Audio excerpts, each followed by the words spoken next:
Hello student, आपका हमारे इस यूट्यूब चैनल पे स्वागत है।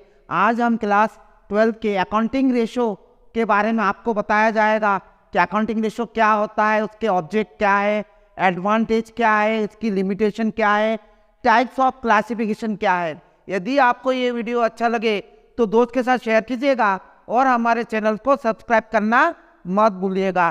तो चलें स्टार्ट करते हैं अकाउंटिंग रेशो। देखिए ये बहुत इंपॉर्टेंट पार्ट है। ये रेशो एनालिसिस में से भी थ्योरी और प्रैक्टिकल क्वेश्चन दोनों आते हैं। तो चले अपन लोग स्टार्ट करते हैं। इस वीडियो में आपको अकाउंटिंग रेशो के बारे में आपको डिस्क्राइब करके बताऊंगा। देखिए meaning of accounting ratio. Accounting ratio क्या है, यानी लेखांकन अनुपात से क्या आशय है। अकाउंटिंग रेशो का मतलब होता है जब दो डाटा का आप उसके बीच रिलेशन देखना चाहते हैं तो उसे अकाउंटिंग रेशो कहते हैं। कहने का अर्थ है कि जैसे मान लीजिए कोई कंपनी है, कंपनी की 2 साल की डाटा है और उसमें कंपेयर करना ही क्या है, अकाउंटिंग रेशो। यानी दो आंकड़ों के बीच, दो डाटा के बीच में कंपेयर करना ही अकाउंटिंग रेशो है। इससे अब आता है इसका objective of accounting ratio. Objective यानी अकाउंटिंग का क्या उद्देश्य, अकाउंटिंग रेशो का क्या ऑब्जेक्ट है, क्या उद्देश्य है। सबसे पहला ऑब्जेक्ट क्या है, काय के लिए अकाउंटिंग अपन लोग रेशो कैलकुलेट करते हैं, क्या क्यों जरूरी है। सबसे पहला मेजरमेंट ऑफ प्रॉफिटेबिलिटी। ये इससे पता चलता है कि कंपनी प्रॉफिट में है। रेशो एनालिसिस से ये पता चल जाता है कि कंपनी प्रॉफिट में है कि नहीं है, कि लाभदायकता कैसी, उनकी लाभार्जन क्षमता कैसी है। इससे ये आपको रेशो एनालिसिस का स्टडी करने से पता चल जाता है। दूसरा होता है knowledge of liquidity and solvency. Ratio analysis का इससे ये पता चलता है कि कंपनी की शोधन क्षमता कैसी, यानी पेमेंट के लिए लायबल है कि नहीं है। उसके लिए आपको ये रेशो एनालिसिस का स्टडी किया जाता है। दूसरा नेक्स्ट ऑब्जेक्टिव है help in forecasting and preparing budget. इससे रेशो अकाउंटिंग रेशो एनालाइज करने से ये पता चलता है कि इन फ्यूचर में अपन लोग को नया कोई प्लानिंग करना चाहते हैं कि कंपनी की प्रॉफिट कमा रहा है कि नहीं है, उनकी सॉल्वेंसी कैसी है, उसके हिसाब से वो प्लानिंग और बजट बनाने में भी आपको रेशो एनालाइज बहुत हेल्पफुल रहती है। इसके बाद next knowledge of trend and direction. देखिए रेशो एनालिसिस से ये पता चलता है कि बिजनेस की ग्रोथ रेट कैसी है, यानी वो बिजनेस आपकी ट्रेंड कैसी है, बढ़ रही है कि घटी। जैसे अपन लोग ग्राफ में बताते कि नहीं कि बिजनेस की ये प्रॉफिट बढ़ रही है, तो मतलब इसकी यानी ट्रेंड क्या है, बढ़ रही है। यदि डाउन में चल रही है तो मतलब बिजनेस की ट्रेंड कैसी है, तो ये रेशो एनालिसिस से पता चलता है। नेक्स्ट बेनिफिट, नेक्स्ट ऑब्जेक्टिव क्या है, इंटरफर्म कंपैरिजन ऑफ पॉसिबल। यानी दो कंपनी की डाटा से आप कंपैरिजन कर सकते हैं कि उस कंपनी की तुलना में आपकी कंपनी कैसी प्रॉफिट दे रही है कि नहीं है, उनकी कैसी पॉसिबल ग्रोथ कर रही है कि नहीं कर रही है।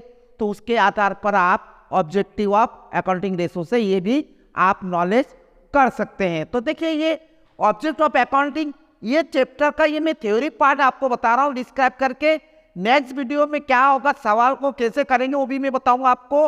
तो थ्योरी पार्ट भी इंपॉर्टेंट, एग्जाम में आपको ये भी क्वेश्चन पूछ सकता है कि अकाउंटिंग रेशो की ऑब्जेक्टिव क्या है। तो आप ये पॉइंट को भी नोट कर लीजिए और अपने हिसाब से इसको डिस्क्राइब कर सकते हैं। तो थ्योरी और प्रैक्टिकल बहुत इंपॉर्टेंट टॉपिक है, ये पार्ट बहुत इंपॉर्टेंट है।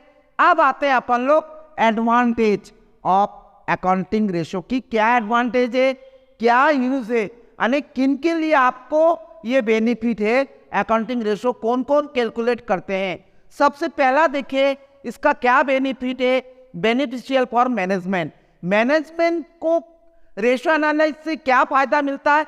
मैनेजमेंट क्या करता है कि कंपनी की प्रॉफिट कैसी हो रही है, उसी हिसाब से इन फ्यूचर में वो क्या बनाते हैं, प्लानिंग करते हैं। तो हेल्पफुल ऑफ मैनेजमेंट के लिए भी आपकी अकाउंटिंग रेशो कैलकुलेट करना बहुत लाभदायक होता है। Next point, helpful in comparison study. आप मैंने अभी बताया दो कंपनी से आप कंपैरिजन कर सकते हैं। देखिए ऑब्जेक्ट और ये एडवांटेज आप ये पॉइंट आप दोनों में कॉमन लिख सकते हैं, लेकिन मैंने आपको इस वीडियो में मैंने अलग अलग टॉपिक में 2-4 पॉइंट का डिफरेंस होता, थोड़ा सा डिफरेंस है तो ध्यान रखिएगा। अब आते हैं next, simplifying the accounting data. Accounting ratio से जो डाटा है, जैसे मान लीजिए 2 कंपनी की डाटा दे रखा है, उसको रेशो के माध्यम से अपन लोग शो कर सकते हैं, तो अकाउंटिंग रेशो में अपन लोग ये हेल्पफुल होते हैं। इसके बाद finding weak point of business, business की रेशो एनालिसिस की स्टडी से बिजनेस की क्या कमजोरी है वो आपको पता चल सकता, क्या कमजोरी वीक पॉइंट कहाँ पर है, क्या प्रॉब्लम आ रही है बिजनेस में, किस कारण से आ रही है, तो वो आप रेशो एनालिसिस के थ्रू बता सकते हैं। तो ये आपको मैंने मीनिंग बता चुका हूँ, ऑब्जेक्ट क्या होता है वो बता चुका हूँ, एडवांटेज या यूजेस ऑफ, इंपॉर्टेंस भी क्वेश्चन पूछे कि अकाउंटिंग रेशो की इंपॉर्टेंस क्या, तो भी आप ये पॉइंट लिख सकते हैं। नेक्स्ट में आ रहा हूँ लिमिटेशन ऑफ अकाउंटिंग रेशो। देखिए अकाउंटिंग रेशो के क्या डिसएडवांटेज है, लिमिटेशन का मतलब आने अकाउंटिंग रेशो से क्या गलतियां हो सकती है। सबसे पहला है फॉल्स रिजल्ट, कभी कभी आंकड़े से अपन लोग रिजल्ट भी गलत बता देते हैं, उस समय आपका अकाउंटिंग लिमिटेशन होता है अकाउंटिंग रेशो का। यानी डिसएडवांटेज जानकारी, यदि आपने जानकारी ही गलत ले लिए तो अकाउंटिंग रेशो भी गलत आ जाएंगे। दूसरा होता है affected by change in price level, जब प्राइस लेवल यदि कंपनी की प्राइस लेवल, प्रोडक्ट की प्राइस लेवल यदि चेंज हो जाती है तो उस समय अकाउंटिंग रेशो का कैलकुलेट करना भी अच्छा उसका क्या है, उस समय भी कैलकुलेट करना लाभदायक नहीं होती है। इसके बाद अपन लोग आपको मैं बता रहा हूँ, इसके बाद देखिए मेन प्रैक्टिकल टॉपिक के लिए आपको इस पार्ट में accounting types of classification of ratio, देखिए रेशो के कितने टाइप्स होते हैं मैं आपको ये बताऊंगा। देखिए main liquidity ratio, liquidity ratio का मतलब होता है कंपनी की तरलता कैसी, यानी इसको तरलता अनुपात भी कहते हैं, यानी कंपनी की शोधन क्षमता कैसी है, वो अपन लोग लिक्विडिटी रेशो में क्या क्या कैलकुलेट करेंगे आपको नेक्स्ट वीडियो में मैं इसको डिस्क्राइब करूंगा।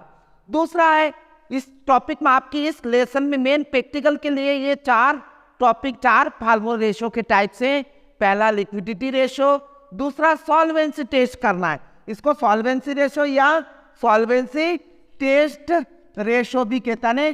कंपनी की सॉल्वेंसी कैसे, यानी कंपनी आपकी लायबिलिटीज की, उसकी लायबिलिटीज को पे करने के लिए कैपेबल है कि नहीं है, इसके लिए अपन लोग सॉल्वेंसी रेशो कैलकुलेट करेंगे। इसके अंतर्गत भी कौन कौन से फार्मूले आते हैं मैं आपको डिस्क्राइब करूंगा। इसके बाद तीसरा एक्टिविटी रेशो, एक्टिविटी यानी एक कंपनी की एक्टिविटी टेस्ट कैसी है, टेस्ट करने के लिए कंपनी अच्छे कैपेबिलिटी है कार्य करने की कैसी, प्रोडक्शन क्षमता कैसी है, स्टॉक टर्नओवर क्या है, वो कितने माल प्रोडक्ट साल भर में कितने माल बेच देते हैं, उसके हिसाब से आप एक्टिविटी रेशो के अंतर्गत भी बहुत सारे रेशो कैलकुलेट करते हैं, आपको मैं बताऊंगा। इसके बाद प्रॉफिटेबिलिटी रेशो, यानी कंपनी की प्रॉफिटेबिलिटी कैसी है उसकी कैलकुलेट करने के लिए आप प्रॉफिटेबिलिटी रेशो कैलकुलेट करते हैं।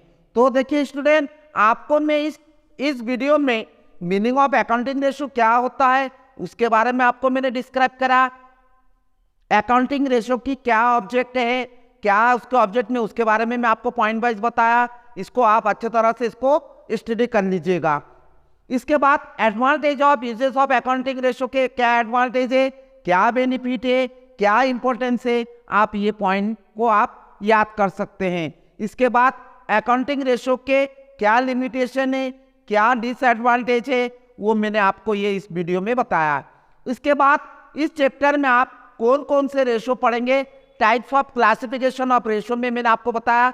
देखिए ये रोमन लिपि में मैंने बताया, रोमन लिपि में एक लिक्विडिटी रेशो, लिक्विडिटी रेशो के अंतर्गत क्या क्या कैलकुलेट करेंगे आपको नेक्स्ट वीडियो में मैं डिस्क्राइब करके बताऊंगा। दूसरा सॉल्वेंसी रेशो में क्या क्या कौन सा कैलकुलेशन करेंगे, कौन कौन से रेशो कैलकुलेट करेंगे आपको मैं बता रहा हूं। इसके बाद एक्टिविटी रेशो के अंतर्गत कौन कौन से रेशो कैलकुलेट करते हैं वो भी बताऊंगा। प्रॉफिटेबिलिटी रेशो में क्या क्या कैलकुलेट करते हैं उसको आपको ये वीडियो में बताऊंगा अगले नेक्स्ट वीडियो में। यदि आपको ये वीडियो अच्छा लगे तो दोस्त के साथ शेयर कीजिएगा और हमारे चैनल को सब्सक्राइब करना मत भूलिएगा। धन्यवाद।